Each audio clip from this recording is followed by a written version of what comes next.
Okay, so have you ever, like, sat down at your tabletop RPG, and just felt this, like, nagging sense of familiarity kinda, like, wash over you? Like, you're about to face the same old challenges, the same predictable foes, just rearranged slightly. It's a feeling I think many experienced players know well, that comfort zone can be tempting for game masters, but it can also unintentionally dull the very sense of wonder and discovery that really fuels our passion for these games. I can certainly relate. I remember this one campaign I was running. The players were delving into what seemed like a pretty standard bandit hideout. And they'd probably cleared out like half dozen similar locations, the preceding session. So they were pretty confident, almost complacent, Hmm. you know. But then deep within this cave, they encountered something, Mm. something else. It was vaguely humanoid in shape, but its skin was like this polished night, like reflecting the torchlight in this really unsettling way. And it moved with this strange fluid grace, almost as if it didn't have any, bones. And its face, well, it didn't have any like discernible features, just Mm. smooth contours with these shifting depressions where eyes and a mouth, should have been. What really unnerved them, though, was that every time they struck it, this waves of dark energy kind of pulsed outwards. Ah. And they each felt a little weaker, a little less sure of their footing. It totally derailed their expectations. They went from a group totally focused on loot to this genuinely bewildered party strategizing with a level of intensity I hadn't seen before. It's a session that sticks with me precisely because of that unexpected element. That's a perfect illustration of how, like, introducing the unexpected can really revitalize a game. It sounds like that creature really forced your players to move beyond their established combat routines and truly engage with this, like, unknown threat before them. Absolutely, and that's exactly what we're going to explore in this deep dive. We're going to be looking at how incorporating some of the less common creatures from D&D can inject a powerful dose of novelty intrigue and fresh narrative possibilities into your games. Right. For this deep dive, your source is the LitRPG Reads article, Break the RPG Routine, 5 Unexpected D&D Monsters for Fresh Encounters, Oh. which offers some really excellent examples of creatures that are often overlooked in favor of, more mainstream choices. Yeah. So our mission then is to highlight 5 of these underrated inhabitants of the D&D Monster Manual and discuss how they can redefine the encounters you design, enrich the stories you tell, and ultimately lead to a more captivating and memorable experience for everyone at your table. Sounds good. All right, let's unpack our first creature, the nilbog. Ah, the nilbog. Even the name itself is a clue that this isn't your typical goblin. It is, at its core, a goblin, but with this, like, bizarre and utterly disruptive twist on the usual encounter. That twist, of course, being its rather counterintuitive reaction to being attacked. Could you elaborate on that unique characteristic for us? Yeah, certainly. What makes the nilbog so remarkable is that any damage dealt to it actually heals it. Oh, wow. This fundamental reversal of what players expect in combat is what makes it such a compelling encounter. And it also possesses this chaotic trickster magic, adding another layer of unpredictability to any interaction. The challenge isn't just about, like, avoiding its attacks, it's about figuring out how to interact with a creature that benefits from harm. This fundamental reversal of expectations can create some, like, incredibly memorable moments. Players who are so accustomed to dealing damage as a primary solution are suddenly forced to consider nonviolent or even counterintuitive approaches. And this leads to some truly creative problem solving and a real break from those routine encounters. It immediately forces players to reconsider their go-to strategies. You can't just wade in swinging blindly. Hmm. It demands a completely different tactical approach, one that emphasizes cleverness and strategic thinking over brute force. The article offers several intriguing ways a nilbog could be integrated into a campaign. It does. Consider the possibility of a nilbog as a cursed goblin king presiding over this, like, chaotic court. Hmm. His motivations would be as unpredictable as his reaction to injury, opening up these avenues for bizarre political intrigue and really unconventional negotiations. Or imagine an immortal court jester whose seemingly nonsensical laughter is actually filled with prophecy, offering cryptic clues to the party's quest in the most unexpected way. What's fascinating here is how a creature that's often relegated to comic relief can become this harbinger of significant plot developments. I particularly like the idea of a deceptive prophet whose like ridiculous pronouncements are actually veiled truths. That could lead to some fantastic moments where players initially dismiss him, only to realize later that his seemingly random babblings actually held crucial information. The article also suggests a nilbog as a chaos-inciting spirit simply stirring up trouble wherever the adventure takes the party. Exactly. Yeah. And that chaos doesn't necessarily have to be malevolent. It could act as this catalyst for unforeseen events, pushing the narrative in new and interesting directions that the players and even the game master hadn't anticipated. Thinking about it further, a nilbog could even serve as the guardian of a sacred relic, its bizarre healing property acting as a deliberate and confounding defense mechanism. Or perhaps it acts as an agent of a trickster deity, its actions reflecting the unpredictable whims of its divine patron. Then there's the angle of a nilbog, manipulating local goblin politics, creating disarray within their social structure. That could be a fantastic way to elevate goblins beyond simple fodder, transforming their society into this complex web of shifting alliances and hidden agendas. The article also proposes a nilbog as a partner in crime with an enigmatic purpose. That's an intriguing concept. Imagine a nilbog whose motivations are completely opaque, leading the party into situations where the true objective remains a mystery. All of these possibilities really underscore the versatility of the nilbog. What's crucial to recognize is that it doesn't have to remain solely a source of comic relief. As the article suggests, it can be seamlessly woven into serious or even high-stakes narratives. Picture a scenario where the players desperately need some vital information, and the only one who possesses it is a nilbog who demands they perform increasingly absurd and humiliating tasks, all while knowing they cannot attack him. This is where it gets really interesting for you, the listener. The inherent unpredictability of the nilbog can become a pivotal element in shifting the direction of your story. Players might need to outwit it through clever negotiations, decipher its illogical riddles, or even devise ingenious ways to manipulate its bizarre healing ability to their own advantage. It compels a level of creative problem-solving that is simply absent in more conventional monster encounters. Precisely. The nilbog challenges players to think outside the confines of traditional combat, to explore solutions that don't involve dealing damage. It's a creature that rewards ingenuity and adaptability, making those encounters truly memorable, because they demand more than just high attack rolls. So moving from the chaotic nature of the nilbog to something altogether more unsettling, the banoth described as an ambush predator born from nightmares. That certainly sets a dark tone. It does. The banoth is classified as an aberration, which in D&D terms often means a creature from beyond the normal realms of reality, with strange and often unsettling powers. Its primary weapon isn't physical attacks, but its terrifying ability to warp reality itself. It can create incredibly convincing illusions to lure and disorient its prey, constantly making players question the very nature of their surroundings. So we're talking about a creature that excels at psychological horror. It's not just the physical danger it presents, but the way it can erode the player's sense of safety and make them doubt their own perceptions. Right. And this ability to warp reality really taps into this primal fear of the unknown and the unreliable nature of our senses. By constantly questioning what's real, players experience a heightened sense of vulnerability, and they must rely on more than just their sight-fostering teamwork and really careful observation. Typically, these kinds of potent illusions might require an intelligence investigation or a wisdom perception check to see through, or perhaps a specific spell like Dispel Magic to negate entirely, adding a tactical layer for spellcasters. How does it achieve this level of mental manipulation? By manipulating their perceptions of reality. The banoth can transform its lair into this disorienting labyrinth of illusions. One moment, players might believe they're in a tranquil clearing. The next, that clearing could just dissolve into a treacherous chasm. This ever-shifting landscape isolates the party, preying on their deepest fears, as they can never be certain what is genuine and what is a deadly fabrication. The article provides some excellent examples of how you, the game master, can utilize these abilities in various settings. Yeah. Let's explore a few. First, concealed within a haunted forest. What kinds of illusions might a banoth create there, and how could players potentially counter them?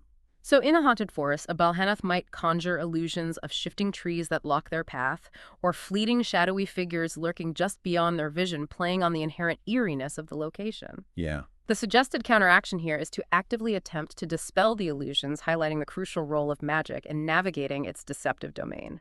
That makes perfect sense. It forces your spellcasting players to be proactive in discerning reality from illusion. What about a scenario where the banoth has infiltrated a seemingly serene village? That sounds particularly insidious. Indeed. Imagine your players stumbling upon this seemingly welcoming village, offering respite and aid, only to slowly discover that the inviting homes and friendly inhabitants are mere figments of the banoth's warped imagination, concealing a deadly and terrifying secret. The counteraction proposed here is something as simple as torches, suggesting that even a mundane source of light can sometimes pierce through magical deception. What's fascinating here is the stark contrast between the ordinary facade and the horrific truth beneath. That's truly chilling. It serves as a potent reminder that not every threat announces itself with claws and fangs. The next setting is a deserted castle complete with moving walls and echoing footsteps. How might the banoth employ illusions in such a naturally unsettling environment? Well, within a deserted castle, the illusions would likely amplify the inherent creepiness of the location, exaggerating sounds, creating false echoes, and even making the very architecture seem alive and hostile. The suggested counteraction is cautious scouting by sound, emphasizing the importance of relying on senses other than sight when visual perception cannot be trusted. So encouraging players to really listen to their surroundings and pay attention to auditory cues. The article also mentions a mysterious cave system with endless corridors and misleading signs. That sounds like a classic recipe for disorientation and paranoia. Exactly. The Banoth could generate illusions of branching paths that lead to dead ends or create false landmarks that lure the party deeper and deeper into its intricate trap. The suggested counteraction is the simple but effective tactic of leaving trails with glowing stones, a practical method for maintaining orientation in a visually deceptive environment. This highlights the value of resourceful thinking and non-magical solutions. Simple yet ingenious. Next, a mist-covered moor with confusing fog and lurking phantoms. How would illusions work in such a naturally disorienting setting? So the Banoth could intensify the already disorienting fog, making visibility near zero, and conjure illusory phantoms that prey on the characters' individual fears and vulnerabilities, exploiting their deepest anxieties. The counteraction suggested is the use of wind spells to temporarily disperse the obscuring mist, once again showcasing the utility of magical abilities in overcoming the creature's manipulations. And finally, a frozen tundra with illusory snowdrifts and creaking ice. That sounds like a landscape ripe for deadly deception. Absolutely. The illusions could create false paths of seemingly solid ground over thin ice or conceal deadly pitfalls beneath convincing snowdrifts, leading to potentially fatal missteps. The counteraction offered is maintaining consistent warm climates through magical means, demonstrating how elemental control can negate the Balhana's environmental manipulations. Okay. If we connect this to the bigger picture, these varying counteractions encourage your players to utilize their diverse skills, spells, and resources in creative ways. Beyond just a single encounter, the article suggests a particularly compelling idea using the Balanoth as a recurring nightmare that continues to haunt the party even after they manage to escape its physical presence. I find that concept particularly evocative. It introduces a persistent layer of psychological tension that can permeate the entire campaign. Every time the players attempt to rest, they might be plagued by vivid and unsettling visions of the Bellanoth's lair, leaving them with a lingering sense of unease and never truly feeling safe. Yeah. This can symbolize the inherent unpredictability of their journey and could even be narratively tied to a curse or a personal vendetta held by the creature against them, elevating the Bellanoth from a mere monster of the week to a more significant and memorable antagonist. Shifting gears now, we come to the Ulblex, described as the sentient ooze that has the unnerving ability to steal memories. That's a wonderfully creepy and conceptually rich idea. It is. The Oblex is far more than just a mindless gelatinous creature. It possesses this cunning intelligence and the disturbing ability to absorb the memories and even the very personalities of its victims, allowing it to create perfect, and I mean utterly flawless clones of those individuals. This opens up some truly unsettling possibilities for infiltration, deception, and the erosion of trust. The immediate thought that jumps to mind is the profound paranoia and distrust this could breed among the player characters. If anyone they know and trust could secretly be an Oblex, how can they possibly maintain any sense of unity or certainty? Exactly. The Oblex excels at cultivating an atmosphere of suspicion and doubt. Any familiar face could potentially be a disguised Oblex, subtly manipulating events, gathering crucial information, or even turning allies against each other. It forces players to be constantly vigilant, to scrutinize even the most trusted members of their party. This raises an important question for you as a game master. How do you roleplay such encounters in a way that maximizes tension without completely breaking the player's ability to interact? The article presents some truly spine-tingling and inventive ways to employ the Oblex in your campaigns. Let's delve into a few of those scenarios.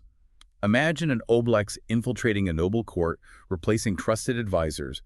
The political ramifications could be immense. Picture key figures of power being subtly influenced by an Oblex. their policies and decisions being subtly steered towards its own unknown and potentially nefarious ends. Hmm. The players might begin to notice small inconsistencies in their behavior or knowledge, leading to a slow-burning and chilling realization of the truth. Or consider an Oblex impersonating a missing party member to deliberately create fractures and sow discord within the adventuring group.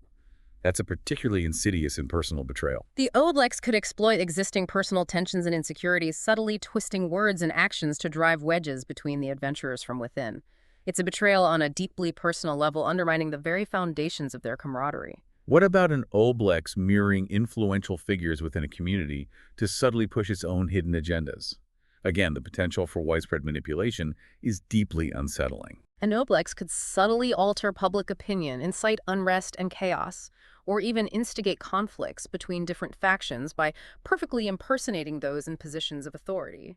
The possibilities for grand-scale intrigue and social manipulation are immense. The article also suggests the chilling scenario of an Oblex appearing as a fabled hero, seemingly benevolent, but with sinister underlying purposes. That's a fantastic way to subvert player expectations. The players might initially be overjoyed and relieved to encounter this legendary figure, someone they've heard tales of, only to gradually discover that their heroic facade hides a manipulative and dangerous entity with its own self-serving goals. Right. It cleverly plays on the party's hopes, beliefs, and assumptions about the world. The idea of the Oblex actively hunting knowledge-hoarding wizards to absorb their powerful secrets adds a direct and terrifying threat to spellcasting characters within the party. Wizards and other intelligence-based classes would become prime targets, their precious spells, rituals, and arcane lore becoming valuable commodities for the Oblex to consume, replicate, and ultimately utilize for its own enigmatic purposes. The concept of an Oblex imitating community leaders to sow discord and fear within a seemingly peaceful settlement could lead to the destabilization of entire regions. An Oblex acting in the guise of a beloved and respected leader could subtly turn neighbor against neighbor, spreading misinformation, inciting paranoia, and ultimately weakening the community from within to serve its own mysterious needs. Or what about the truly disturbing possibility of an Oblex mimicking a family member to exploit deeply personal emotional vulnerabilities? That's a tactic designed to inflict maximum psychological damage. The Oblex could leverage intimate knowledge, shared history, and deep emotional connections to manipulate individuals, gaining their complete trust and exploiting their deepest weaknesses in the most profoundly personal and damaging way imaginable. Even something as seemingly benign as an Oblex copying a renowned merchant to subtly shape markets with carefully planted goods and rumors opens up fascinating economic angles for your campaigns. The Oblex could manipulate supply and demand, spread false information about the availability or quality of goods, and even destabilize the local economy for its own long-term benefit, perhaps to fund its other more clandestine schemes. The recurring theme of widespread influence is evident in the suggestion of an Oblex taking the form of a village elder to manipulate the beliefs and actions of an entire settlement over an extended period. It highlights the Oblex's capacity for playing the long game, subtly shaping the beliefs, traditions, and even the very culture of a community over time, making its influence deeply ingrained and difficult to unravel. And finally, the classic betrayal scenario, an Oblex acting as a trusted ally to deliberately mislead the players down dark and dangerous paths. The Oblex could gain the party's complete confidence, learn their deepest secrets, understand their motivations, and then strategically use that knowledge to lead them into perilous traps or towards objectives that ultimately serve its own hidden and potentially malevolent agenda. The article astutely points out how the Oblex's infiltration should ideally escalate from subtle, almost imperceptible inconsistencies to full-blown, undeniable horror. Could you elaborate on how a game master might effectively manage this kind of slow-burn reveal? So initially, players might notice small fleeting discrepancies, a forgotten detail in a shared memory, a slight but noticeable shift in mannerisms that they can't quite put their finger on. As time progresses, these inconsistencies should become more frequent and pronounced, gradually raising suspicions and prompting closer scrutiny.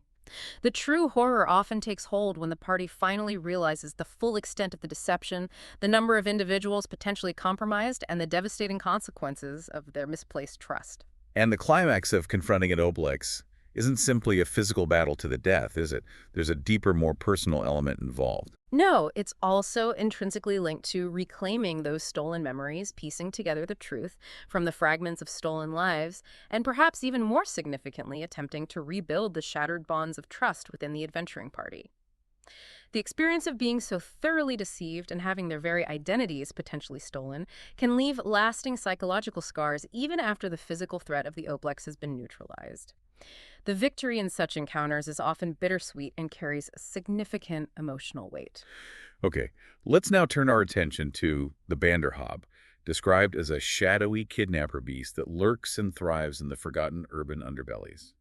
That paints a very specific and deeply unsettling picture of a creature preying on the vulnerable within a city. It does indeed. The banderhob is this grotesque, frog-like creature that makes its home in the dark, neglected corners of cities, becoming this chilling symbol of fear specifically associated with unexplained disappearances and the terrors that lurk in the night. Right. Its very presence can transform the familiar urban landscape into a place of heightened tension where shadows seem to hold unseen threats. So the city itself becomes a more dangerous and oppressive place simply by the banderhob's presence.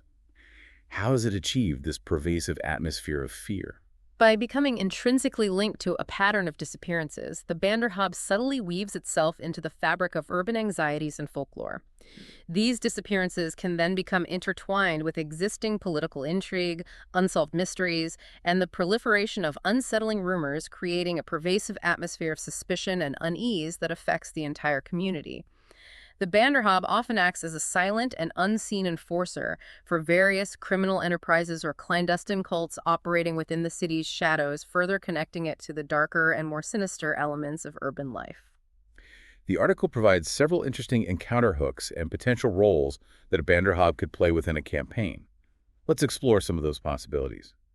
A series of seemingly random kidnappings where the banderhob leaves behind cryptic and unsettling messages that sounds like a compelling detective story waiting to unfold. Exactly. Your players might find themselves drawn into investigating these disturbing disappearances, following the bizarre and unsettling clues left behind by the banderhob, leading them through the labyrinthine underbelly of the city, and potentially uncovering a much larger and more dangerous conspiracy at play.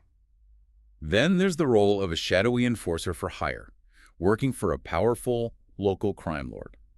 That positions the banderhob as a more direct and physical antagonist within an established criminal network. This role could lead to tense alliances with informants operating within the criminal underworld, dangerous and claustrophobic confrontations in dark alleys and forgotten tunnels, and a deeper, more visceral understanding of the city's hidden criminal landscape.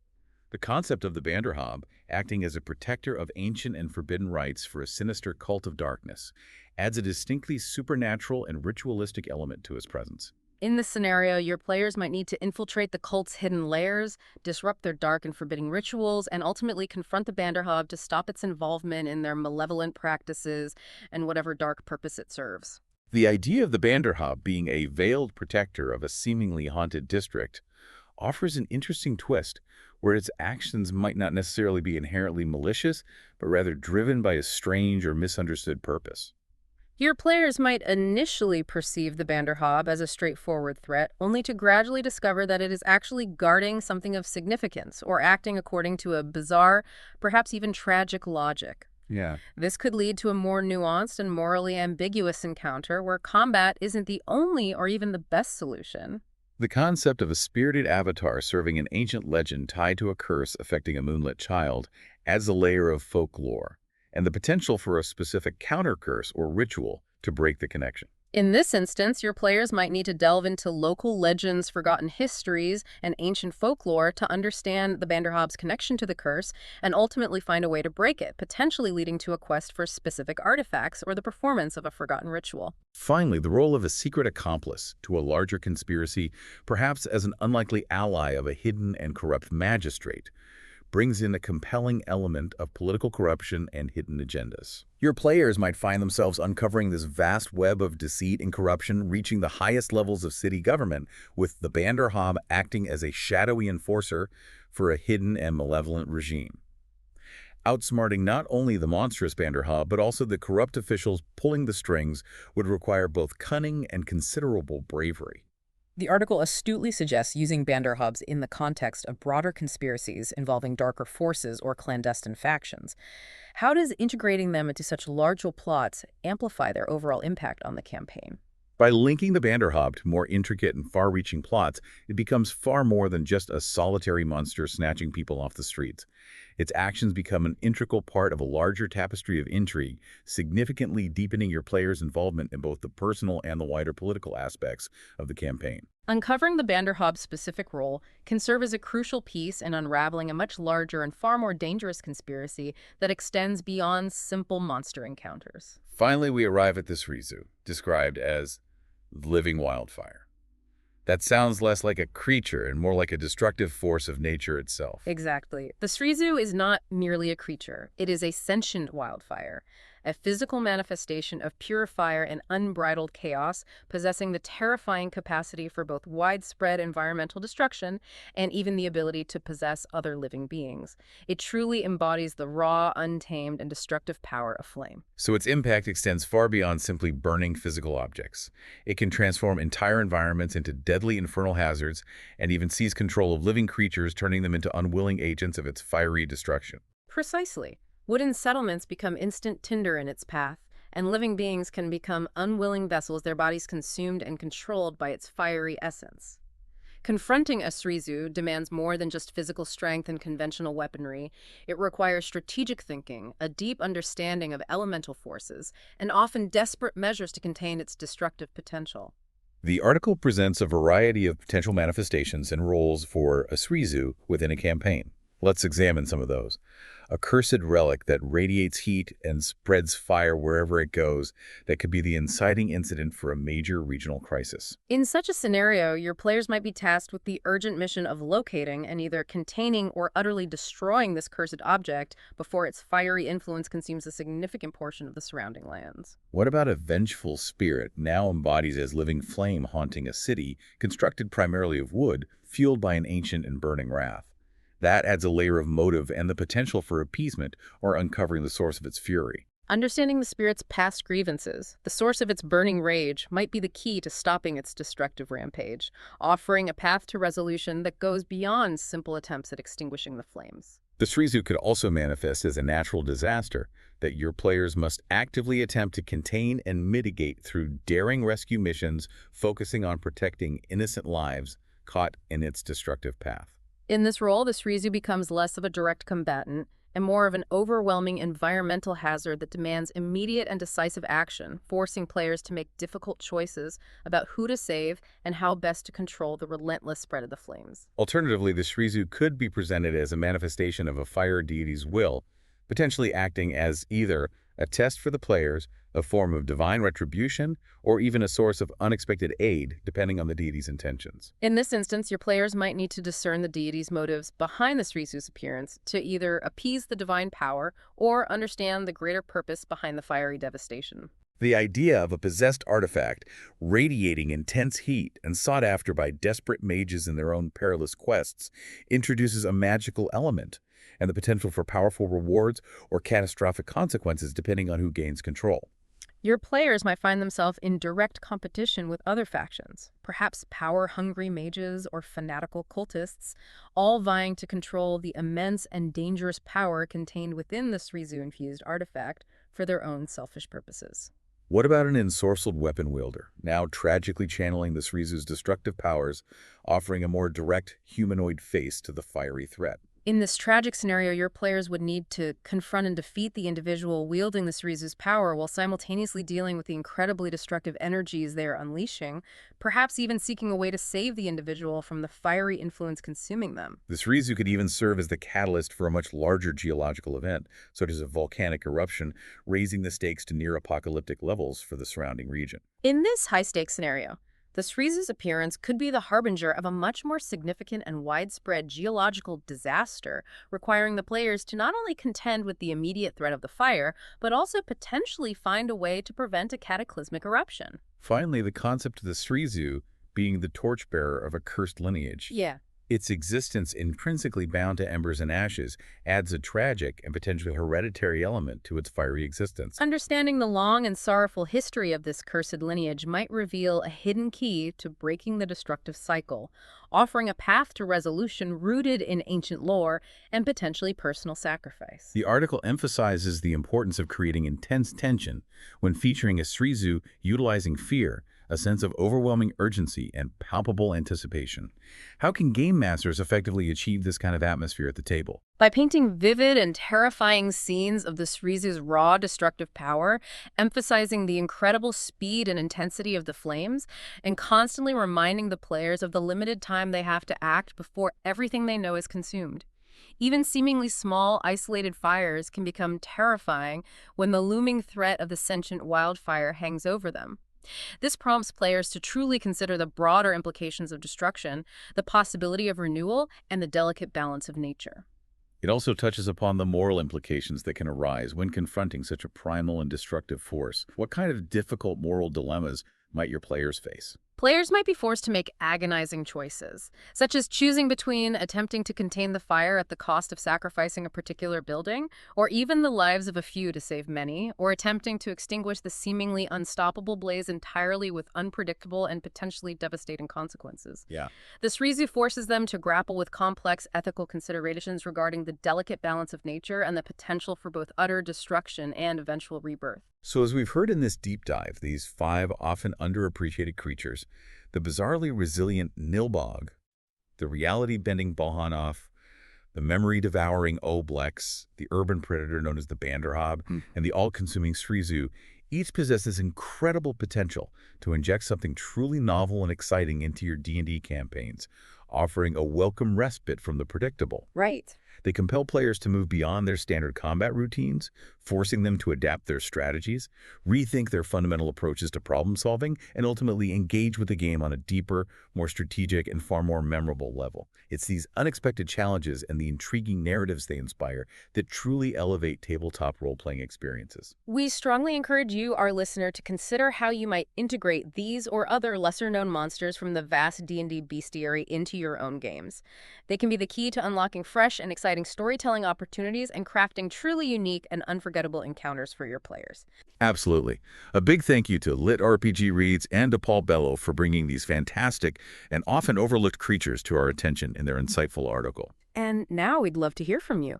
Have you ever incorporated an unexpected or lesser-known monster into your tabletop games? What happened? What kind of surprising challenges or memorable moments did it create for you and your players?